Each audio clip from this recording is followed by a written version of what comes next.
unfold. No.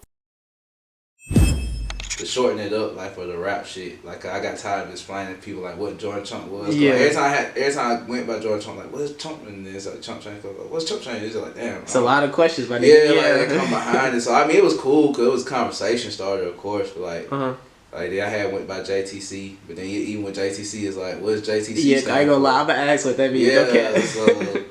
So that's when it's just like JayBrick, like it was just kind of like it just sounded cooler. And that shit stick. Yeah, it just sounded cool. Like, I think like I was at Thrash House and I was recording. Like I had like now it was like one day I hit them up. I had hit him up in my partner's shoe and I was like, bro, I think I'm finna start doing by JayBrick. They like, oh, that shit fire. But like I was like, it's just gonna be J period Brick.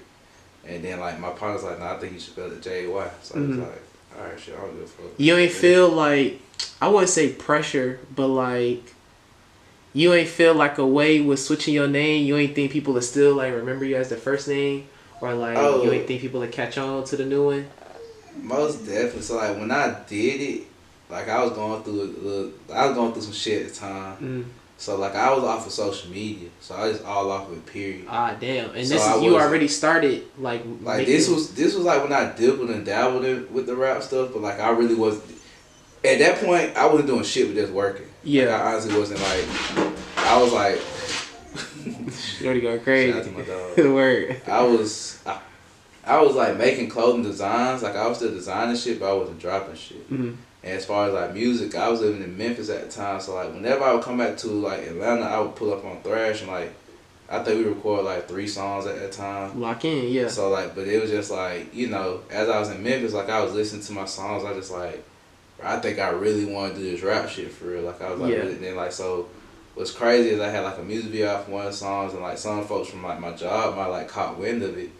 And, like, shit, yeah. Like. Well, I showed, man, you know how you show some shit to one person and like, I'm fucking walking around and like something, the first like, bro, that shit was hard. I'm like, bro, how the fuck do you even know about that shit? Low key don't even want them to know because but like they were cool about it though, like folk weren't tripping on me, so, so goddamn, that's when I was just like, bro, you know what I'm saying, these folks out here in a whole nother state don't really even know me, they fuck with me, like, why not give it a try?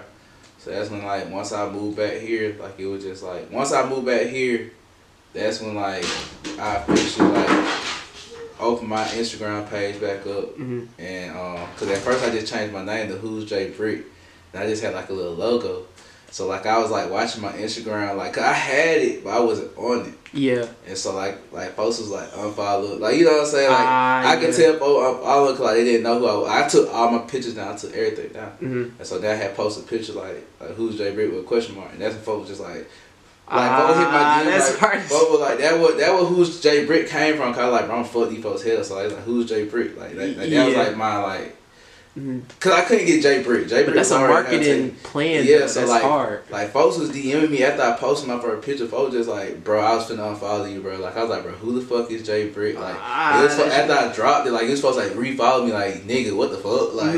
Like, that was why you dropped the song, so it was just like JayBrick, so I just like, what is this? That's hard. That's a hard ass marketing. That's when like after like, you know what I'm saying, a few more picture posts, that's when we finally started dropping music and like folks were like fucking with it. Yeah, for sure. So like you moving to Memphis and then coming back to Atlanta is what made you like really like, okay, I'm finna take this rap shit. Like what made you move to Memphis though? Like why you work? Oh yeah, you did tell me that for sure. And this was right after college? Like right after college, the job I got had me go out there. So like once I got an opportunity to come back, I came straight back. Yeah, for sure. Did you fuck with it? You fuck with Memphis? Like Memphis is cool. Memphis is just like you just gotta know where to be at. Yeah, for sure. Shit can happen at any time. Like Memphis is really one of them like some shit can be cool and then like out of nowhere, yeah. Niggas is on 10. For sure. But if you just cool and you mind your business, like you be straight. For sure. So then good ass food though. Or got some fire ass food. You met a lot of people. Like, did you? I wouldn't say I met a lot of people. No, I ain't meet a lot of people. No, I mainly just worked. I had a little situation at the time, so just be kicking it with them. Yeah. But outside of that, no, I ain't really kicking with nobody further than Memphis. For sure. Like outside folks that I had work with, I didn't kick with nobody. Word, for sure. So when you go into a studio, do you freestyle or do you write? Both. Both. Which So, one you? I prefer to write, cause like I feel like when I freestyle, it all depends. It all depends on like what's going on. But like I feel like sometimes when I freestyle, like it kind of be like I fuck around, might say something like similar to something I might have said before. Mm-hmm. But it's like when I write, like I'm like kind of like more so thinking about like like what I want to do for real. Ain't no repeat for real. Yeah. So it all depends. Like I like punching too. So like I might like write half a verse, and then like I go to the studio and then be like, fuck it, whatever like I say. Whatever like, you feeling. You know what I'm saying? Like that's cool. I tend to. It all depends. Like sometimes, like I do go to the studio. Like we might be going through a beat pack, and I'm like, bro, load it up, and then I will just freestyle through it. Mm-hmm. But yeah, like now I be thinking about like, bro, on this part I'm gonna start yelling. On this part I'm just rap. On this part I'm gonna do some shit like this. Mm-hmm. So like I really be like having like whole songs like played out already before you even like go to the studio for real. Okay, for sure. For sure. So like, what's some of the things you need in the studio? Like, weed. You gotta have it. Yeah, you gotta have it. Weed, alcohol isn't a necessary thing that I need, but that'd be cool to have. What about people? Like, can people be in there like while you recording, or do you like to be in there like just dolo, like you and the engineer? I don't mind having people in there, but I like being in there with just the engineer.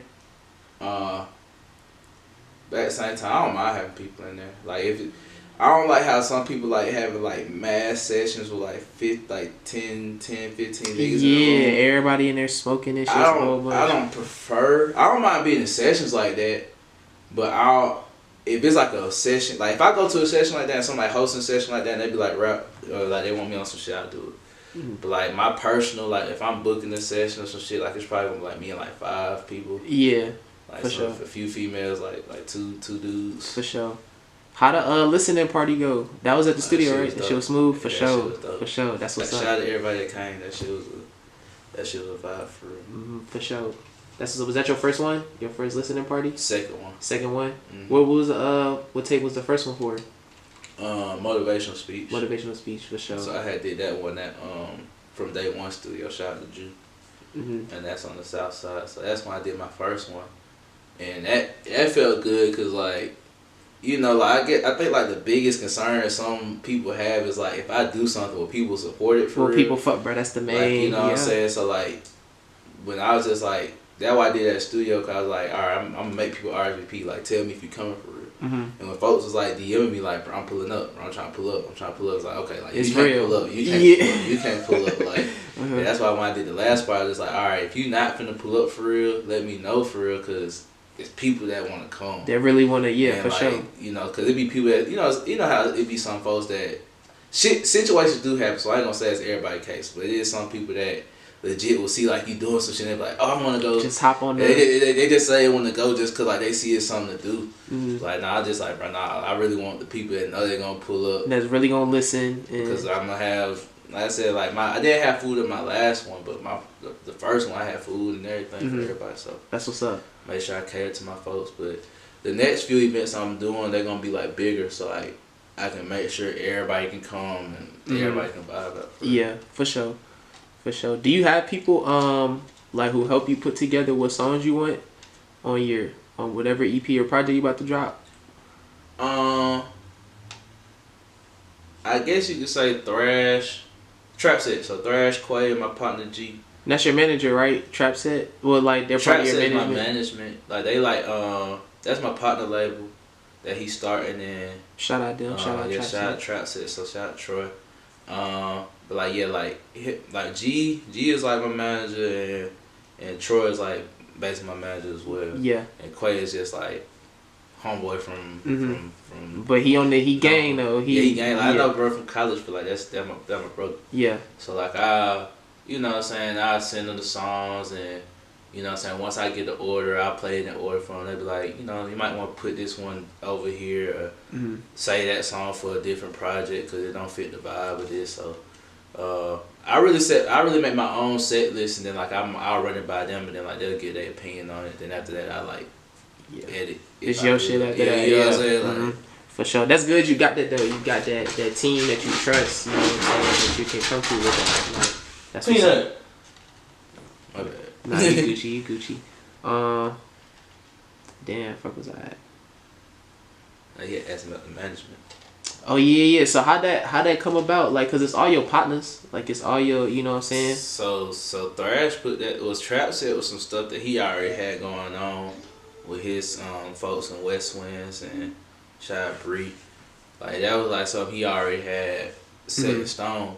So it was just like, he kind of just opened that door for me. Like, you know what I'm saying? Like, he was like on some, cause that's why I didn't do music. Cause I was just like, I like making music, but I didn't see myself making no investment into music. For like paying out my pocket to go to the studio, paying out my pocket for videos. I didn't see that. But he was just like, nah, bro, like, you know what I'm saying? Like, he really cut down the biggest cost that you have, and that's studio. That's you feel me? And it because he already had set up, and he, you know what I'm saying, by working with me, he was fucking with it too, because it was helping him learn how to engineer and work with new voices and stuff like that. So it was kind of a win-win for both of us in terms of like that. Yeah. So like, because it became folks hearing my music and they're like, damn, bro, he can rap, and it's just like, and shit. Consistent. It's like, damn, Thrash can goddamn engineer his ass off. So like, shit. Folks started hitting him up like, bro, can you record me too? Can you do this for me too? So like, it really helped out both of us in that situation, because we both was, he was learning how to engineer and I was basically learning how to rap for real. Like, like in a professional sense of like consistently rapping and like trying to like put it out there for real. For sure. So what's your favorite part about it? Like, being an artist, like, what you think your favorite part is? Cause you performing, goddamn, you in the stew. I ain't gonna lie, it's not till recently. My favorite part is like when people see me in public and like they be like, bro, you so hard, bro. It not say like I don't pay attention to folks now, but like, it be folks that I don't know. What you think them two fingers is done for? No.